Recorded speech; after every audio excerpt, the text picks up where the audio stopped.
नमस्कार प्रिय विद्यार्थियों, साइकिल मैकेनिक कोर्स में आप सभी का स्वागत है। इस कोर्स के माध्यम से हम साइकिल की सर्विस, मरम्मत और रखरखाव से संबंधित विभिन्न प्रक्रियाओं और उनमें प्रयुक्त उपकरणों के बारे में जानकारी प्राप्त करने में आपकी सहायता करेंगे। इस कोर्स में हम सुरक्षित कार्य वातावरण और उसे कैसे बनाए रखा जाए, यह भी जानेंगे। आइए बिना किसी देर के सत्र शुरू करते हैं। इस मॉड्यूल का नाम है साइकिल की मूल बातें और हम अध्याय 4.2 पर हैं, जिसका नाम है साइकिल की संरचना। अध्याय के उद्देश्य। इस अध्याय के अंत में आप निम्न में सक्षम होंगे: साइकिल के विभिन्न हिस्सों की पहचान करने में, साइकिल के विभिन्न हिस्से किस तरह से कार्य करते हैं यह जानकारी प्राप्त करने में, और साइकिल से संबंधित शब्दावली की जानकारी होने में।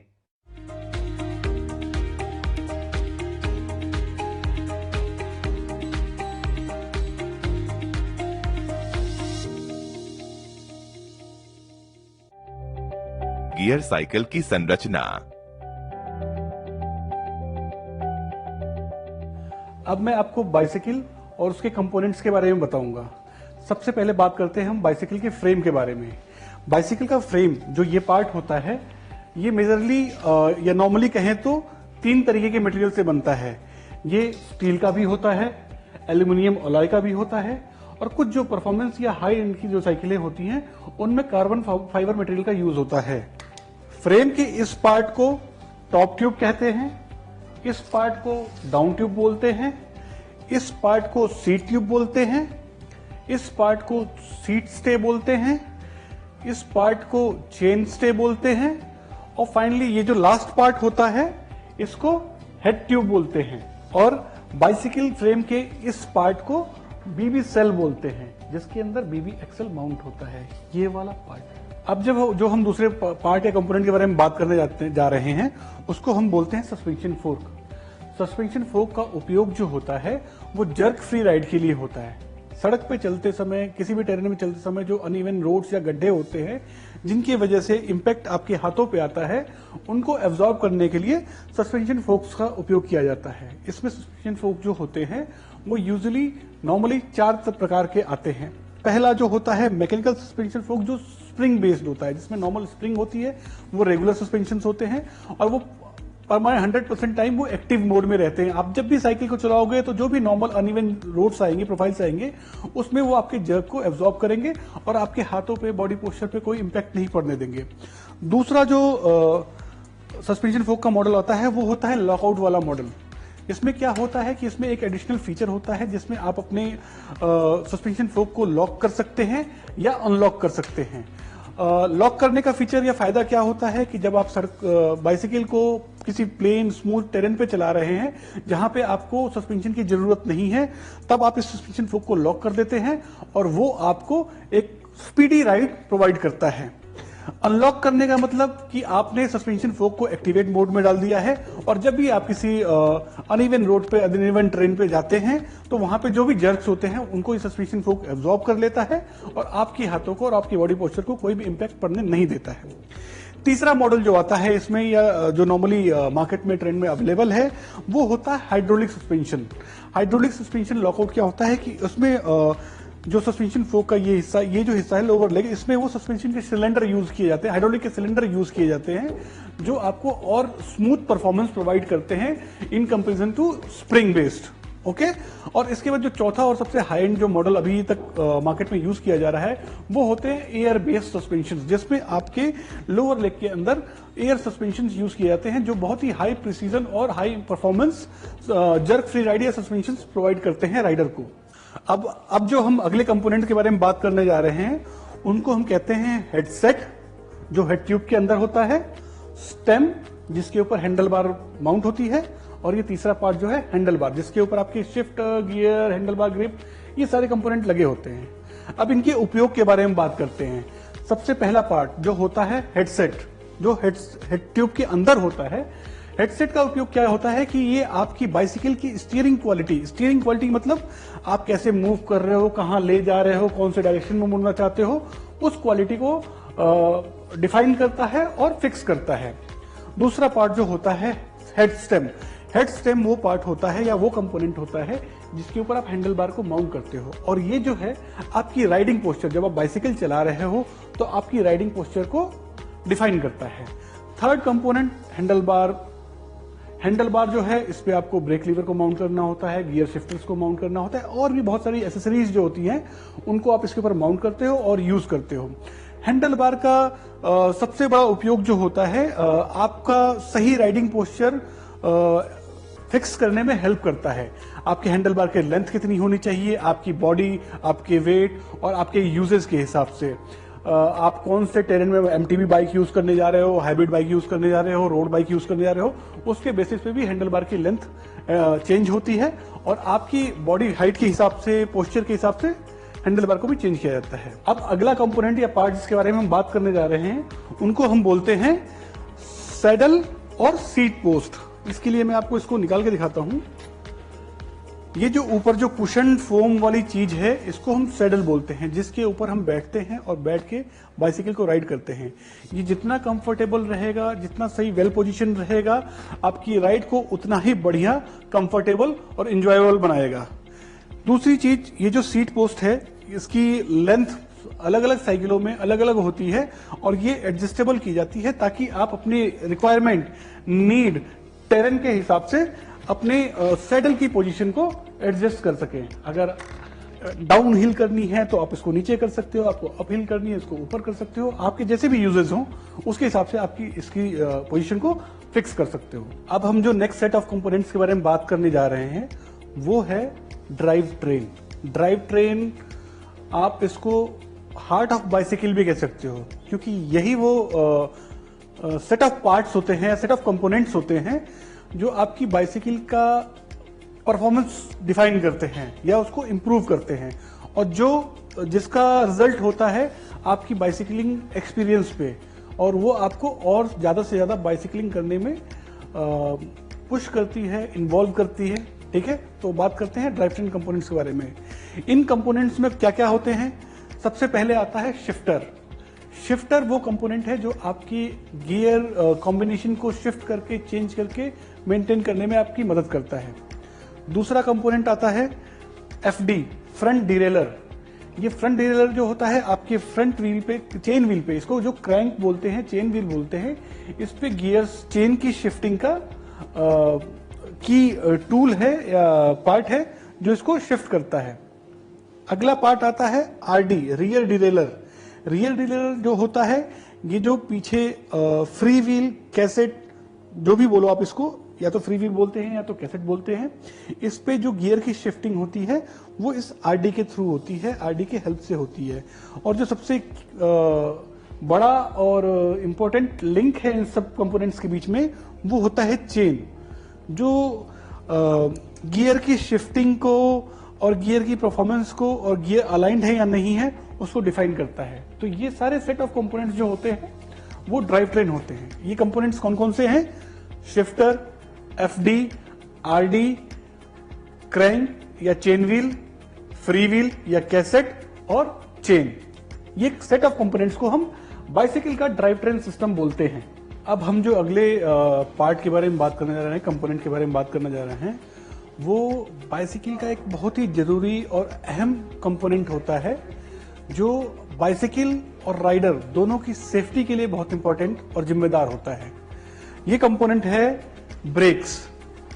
ठीक है, नॉर्मली ब्रेक्स कुछ 10 या 11 प्रकार के होते हैं जो बाइसिकल के टाइप या बाइसिकल के यूजेस के बेसिस पे अलग अलग होते हैं। इंडिया में नॉर्मली 4 तरीके के ब्रेक्स यूज किए जाते हैं, जिन्हें हम V brake, disc brake, mechanical disc brake, hydraulic disc brake और कैलिपर ब्रेक में क्लासिफाई करते हैं। फिलहाल इस बाइसिकल में मैकेनिकल डिस्क ब्रेक लगे हुए हैं। ठीक है, मैकेनिकल डिस्क ब्रेक या डिस्क ब्रेक्स जो होते हैं उनके अंदर एक डिस्क रोटर होता है और डिस्क मशीन होती है। डिस्क ब्रेक का बेनिफिट क्या होता है कि ये ब्रेकिंग सिस्टम की एफिशिएंसी या परफॉर्मेंस को और इंप्रूव कर देता है। अब हम बात करने जा रहे हैं बाइसिकल के अगले जरूरी कंपोनेंट के बारे में, जिसकी वजह से इसको बाइसिकल बोला जाता है। वो है इसके व्हील्स। इसे फ्रंट व्हील बोलते हैं, इसे रियर व्हील बोलते हैं। और इन्हीं दो व्हील्स की वजह से इसको बाइसाइकिल बोलते हैं। ठीक है, व्हील्स जो होते हैं वो बने होते हैं कुछ 3 या 4 कंपोनेंट्स को मिला के। आइए हम उन कंपोनेंट्स के बारे में बात करते हैं। व्हील का जो बेस होता है वो होता है रिम। सबसे पहले ये रिम है, ये स्टील अलॉय, ये 2 टाइप के, या कार्बन भी, कुछ जगहों पे कार्बन भी यूज होता है। इन 3 टाइप के मटेरियल्स का बनता है। स्पोक्स होते हैं स्टील के। इसके अंदर एक हब होता है। हब, ये कंपोनेंट जो है इसको हब बोलते हैं, जो व्हील की रोलिंग या क्वालिटी रोलिंग या अच्छी स्मूथ रोलिंग के लिए रिस्पॉन्सिबल होता है। इसके बाद टायर और इसके अंदर ट्यूब। ये टायर, ट्यूब, रिम, स्पोक और हब, ये सारे कंपोनेंट से मिले हुए को जोड़ के जो कॉम्बिनेशन बनता है उसको हम व्हील बोलते हैं। अगला कंपोनेंट जो हम बात करने जा रहे हैं वो है पेडल। पेडल, ये होते हैं पेडल। और पेडल जो है आपकी बाइसिकलिंग के लिए बहुत ही जरूरी कंपोनेंट होता है। क्यों? क्योंकि आपका जो भी पावर ट्रांसफर होना है, जब बाइसिकल करने के लिए आप जब पेडल करते हो, जब पैर को चलाते हो, तो आप जो भी पावर बाइसिकल को दे रहे हो वो पेडल के थ्रू ही ट्रांसफर होता है और उसके बेसिस पे ही आपकी साइकिल आगे चलती है। अब हम बात करेंगे सेफ्टी फीचर्स के बारे में बाइसिकल के लिए। जो सेफ्टी फीचर वाले कंपोनेंट्स हैं जो बाइसिकल में होने चाहिए, इंडियन गवर्नमेंट के गाइडलाइंस के अकॉर्डिंगली एक बाइसिकल में 10 रिफ्लेक्टर होने चाहिए। 10 रिफ्लेक्टर, 2 रिफ्लेक्टर एक व्हील में, 2 व्हील में 4 रिफ्लेक्टर, 4 रिफ्लेक्टर पेडल में और 2 रिफ्लेक्टर रियर एंड फ्रंट में। तो ये 10 रिफ्लेक्टर हो गए जब जो आपको बाइसिकल करते समय, जो साइकिल करते समय आपकी विजिबिलिटी को रोड पे बढ़ाता है। जब आप अंधेरे में साइकिल कर रहे हो तो सामने से आने वाली गाड़ियों की लाइट की वजह से रिफ्लेक्शन जनरेट होता है और जो आपकी और आपकी राइड को सेफ बनाता है, आपको और आपकी राइड को सेफ बनाता है। और भी जो सेफ्टी फीचर्स यूज होते हैं बाइसिकल में वो होते हैं चेन गार्ड। चेन गार्ड क्या होता है कि जब आप बाइसिकल पैडल कर रहे हो तो आपके कपड़ों को चेन में फंसने से रोकता है। ये भी एक तरीके का सेफ्टी फीचर है। इसके अलावा बाइसिकल में हम बेल यूज करते हैं, जो आप रिंग करते हो आगे आने जाने वाले पैसेंजर्स या पेडेस्ट्रियंस को अवेयर करने के लिए। तो these are the safety features जो हम बाइसिकल में यूज करते हैं। आइए हमने इस वीडियो में क्या सीखा उसे एक बार दोहराएं। साइकिल का frame, suspension system, handle system, seat, drive train, brake system, पहिया, पैडल, सुरक्षा फीचर्स।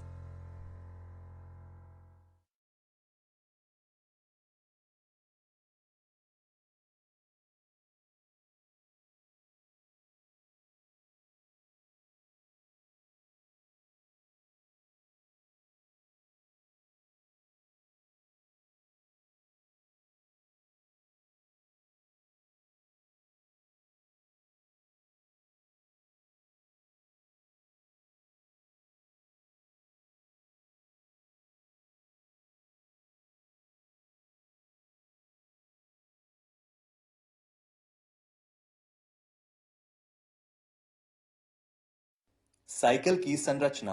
एक साइकिल मैकेनिक के रूप में आपका सबसे महत्वपूर्ण कार्य विभिन्न प्रकार की साइकिलों की सर्विस और मरम्मत कार्य करना है। साइकिल में विभिन्न खराबियों की पहचान करने में सक्षम होने के लिए आपके लिए साइकिल के विभिन्न हिस्सों और उनके द्वारा किए जाने वाले कार्यों और कार्य प्रक्रियाओं की पूरी समझ होना महत्वपूर्ण है। साइकिल की संरचना के पूर्ण ज्ञान के साथ आपको पता चलेगा कि साइकिल में क्या खराबी है और यह साइकिल के किस हिस्से से संबंधित है, और इस तरह से आप अपने कार्य को अधिक कुशल तरीके से कर पाएंगे। आपको साइकिल से संबंधित सामान्य शब्दावली की भी अच्छी जानकारी होनी चाहिए, क्योंकि साइकिल निर्माता की निर्देश पुस्तिकाओं या साइकिल से संबंधित अन्य पुस्तिकाओं में उनका प्रयोग किया जाता है। जैसा कि आप देख सकते हैं, यहाँ पर एक साइकिल का चित्र है जिसमें उसके 5 मुख्य भाग दिखाए गए हैं। ये भाग हैं साइकिल का फ्रेम, पहिए, हैंडल एवं ब्रेक, सीट और ड्राइव ट्रेन। आगे की स्लाइड्स में हम इन सभी भागों के बारे में विस्तार से जानेंगे। आइए पहले साइकिल के फ्रेम के बारे में जानते हैं। फ्रेम। साइकिल का फ्रेम 2 तिकोनाकारों से मिलकर बना होता है। अधिकतर frame carbon fibre titanium, steel और एल्यूमिनियम जैसे मटेरियल से बने होते हैं, जो साइकिल के उपयोग और बजट पर निर्भर करता है। Top tube. टॉप ट्यूब, जिसे क्रॉस बार भी कहा जाता है, सीट ट्यूब को हेड ट्यूब के ऊपरी हिस्से के साथ जोड़ती है। Down tube. Down tube bottom bracket को हेड ट्यूब के साथ जोड़ती है। आमतौर पर रियर डिरेलियर की केबल डाउन ट्यूब के नीचे साथ साथ चलती है, लेकिन कुछ आधुनिक साइकिलों में यह केबल डाउन ट्यूब के अंदर होती है। पानी की बोतल और अन्य एक्सेसरीज रखने के लिए डाउन ट्यूब पर माउंटिंग पॉइंट बने होते हैं। Head tube. हेड ट्यूब के अंदर फोक स्टीयर ट्यूब होती है और इसे बियरिंग के दो आंतरिक सेटों पर सुचारू रूप से घूमने देती है।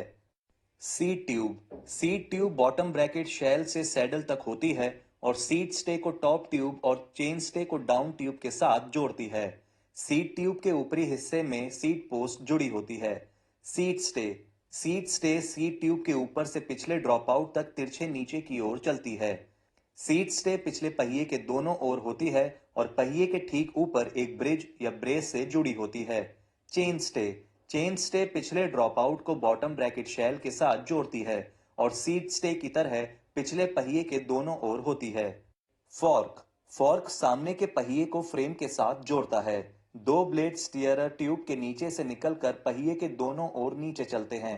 ये ब्लेड अपने ड्रॉप आउट के माध्यम से सामने के पहिए की धुरी के साथ जुड़ते हैं। स्टीयरर ट्यूब फॉर्क का एक हिस्सा है जो हेड ट्यूब के अंदर से होकर निकलती है और स्टेम के साथ जुड़ जाती है। फॉर्क के प्रकार। फॉर्क दो प्रकार के होते हैं, रिजिड फॉर्क और सस्पेंशन फॉर्क। रिजिड फॉर्क आमतौर पर रोड साइकिल में प्रयोग किए जाते हैं, जो साइकिल को समतल सतहों पर अधिक गति प्रदान करते हैं। सस्पेंशन फॉर्क आमतौर पर माउंटेन साइकिल में प्रयोग किए जाते हैं, जो ऊबड़ खाबड़ और पथरीली सतहों पर झटकों के प्रभाव को कम करते हैं। जैसा कि आप इस चित्र में देख सकते हैं, यहाँ सस्पेंशन फॉर्क के विभिन्न हिस्सों के बारे में बताया गया है। कृपया चित्र को ध्यान से देखें।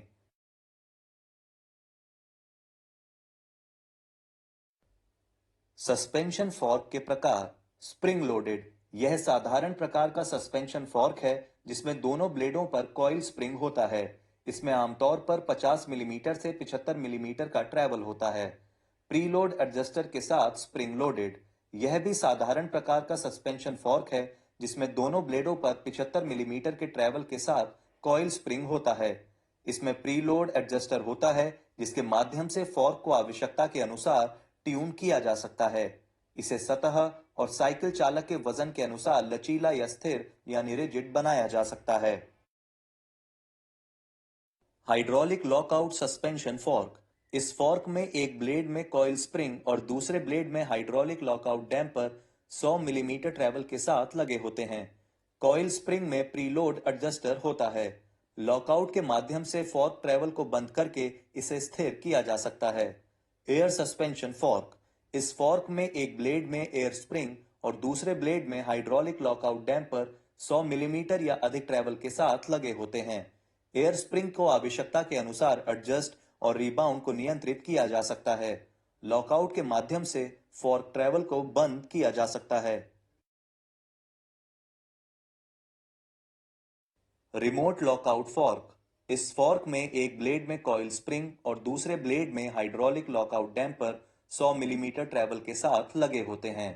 कॉइल स्प्रिंग में प्रीलोड एडजस्टर होता है। लॉकआउट को हैंडल पर लगे लीवर से संचालित किया जा सकता है। आइए अब साइकिल के दूसरे महत्वपूर्ण भाग यानी हैंडल के बारे में जानते हैं। हैंडल एवं ब्रेक। साइकिल के सामने की ओर अधिकांश हिस्से, जिसमें हैंडल और ब्रेक शामिल हैं, साइकिल के संचालन और नियंत्रण का कार्य करते हैं। हैंडल। हेडसेट। हेडसेट साइकिल का एक घूमने वाला भाग है जो फॉर्क की स्टीयरर ट्यूब हेड ट्यूब के ऊपर और नीचे पर बैठता है। हेडसेट दो कप से बने होते हैं और प्रत्येक कप में बियरिंग का एक सेट होता है जो हैंडल को सुचारू रूप से घूमने देता है। हेडसेट के प्रकार। हेडसेट कई अलग अलग प्रकार में उपलब्ध हैं। दो सबसे सामान्य हेडसेट हैं, केज बियरिंग हेडसेट और seal bearing integrated headset. Handle. Handle को साइकिल चलाते समय पकड़ा जाता है और यह साइकिल को घुमाने या मोड़ने का कार्य करता है। हैंडल स्टेम के साथ जुड़ा हुआ होता है जो उसे उसकी जगह पर पकड़ कर रखती है।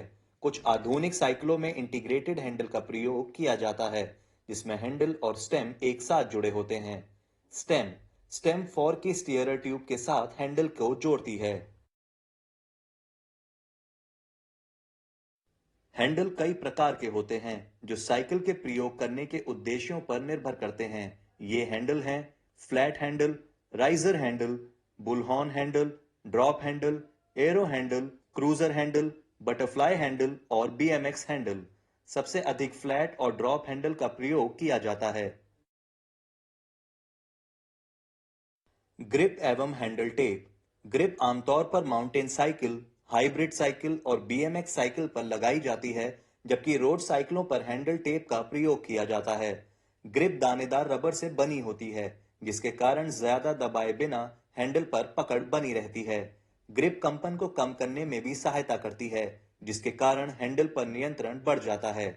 Handle plug.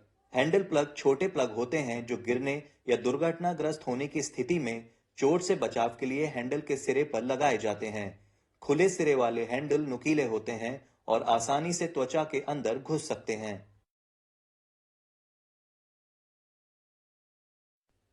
आइए अब साइकिल के सबसे महत्वपूर्ण भाग यानी ब्रेक के बारे में जानते हैं। ब्रेक। ब्रेक साइकिल का वह हिस्सा है जो साइकिल की गति को कम करता है। ब्रेक में ब्रेक केबल, कैलिपर और रिटर्न स्प्रिंग होते हैं। जब ब्रेक लीवर को दबाया जाता है तो ब्रेक केबल कस जाती है और पहिए के रिम या डिस्क रोटर पर ब्रेक कैलिपर ब्रेक पैड के साथ दब जाता है, जिसके कारण साइकिल धीमी हो जाती है या रुक जाती है। ब्रेक के प्रकार। ब्रेक मुख्य रूप से दो प्रकार के होते हैं, रिम ब्रेक और disc brake. Rim brake.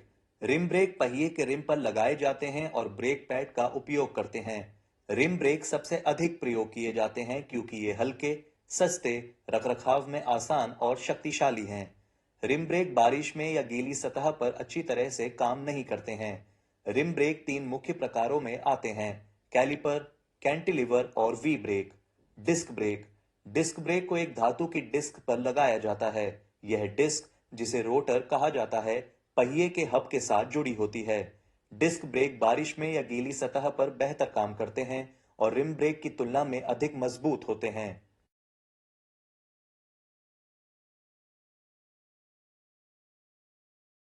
Rim break के प्रकार। रिम ब्रेक मुख्य रूप से तीन प्रकार के होते हैं, जो हैं कैलिपर ब्रेक, कैंटिलीवर ब्रेक और वी ब्रेक। डिस्क ब्रेक के प्रकार। डिस्क ब्रेक दो प्रकार के होते हैं, मैकेनिकल डिस्क ब्रेक और hydraulic disc brake. Mechanical disc brake. इस ब्रेक में एक केबल ब्रेक सिस्टम तक जाती है और ब्रेक लगाने के लिए उसे खींचा जाता है। हाइड्रोलिक डिस्क ब्रेक की तुलना में मैकेनिकल डिस्क ब्रेक में ज्यादा शक्ति लगती है। Hydraulic disc brake. इस ब्रेक में द्रव यानी हाइड्रोलिक तेल से भरे ब्रेक पाइप का प्रयोग किया जाता है। ब्रेक लीवर को दबाते समय द्रव पर दबाव बनाता है, जिसके कारण डिस्क रोटर पर कैलिपर दब जाता है। इस प्रकार के ब्रेक चलाने में आसान और शक्तिशाली होते हैं। Brake lever. Brake lever handle पर होते हैं। ब्रेक केबल प्रत्येक लीवर के अंदर से जुड़ी होती है। साइकिल को धीमा करने या रोकने के लिए ब्रेक लीवर को दबाकर ब्रेक लगाया जाता है। शिफ्टर। कई आधुनिक साइकिलों में एसटीआई होते हैं। एसटीआई सामान्य ब्रेक लीवर की तरह ही काम करते हैं, लेकिन गियर बदलने की क्षमता भी रखते हैं। एसटीआई को आमतौर पर शिफ्टर के नाम से जाना जाता है। Brake cable. ब्रेक केबल एक स्टील केबल होती है जो ब्रेक लीवर पर लगे दबाव को ब्रेक तक पहुंचाती है। Brake pad. Brake pad brake caliper के साथ जुड़े होते हैं। जब ब्रेक लीवर दबाया जाता है तब ब्रेक कैलिपर ब्रेक पैड के माध्यम से रिम या डिस्क रोटर पर दबाव डालते हैं, जिसके कारण साइकिल रुक जाती है। धन्यवाद।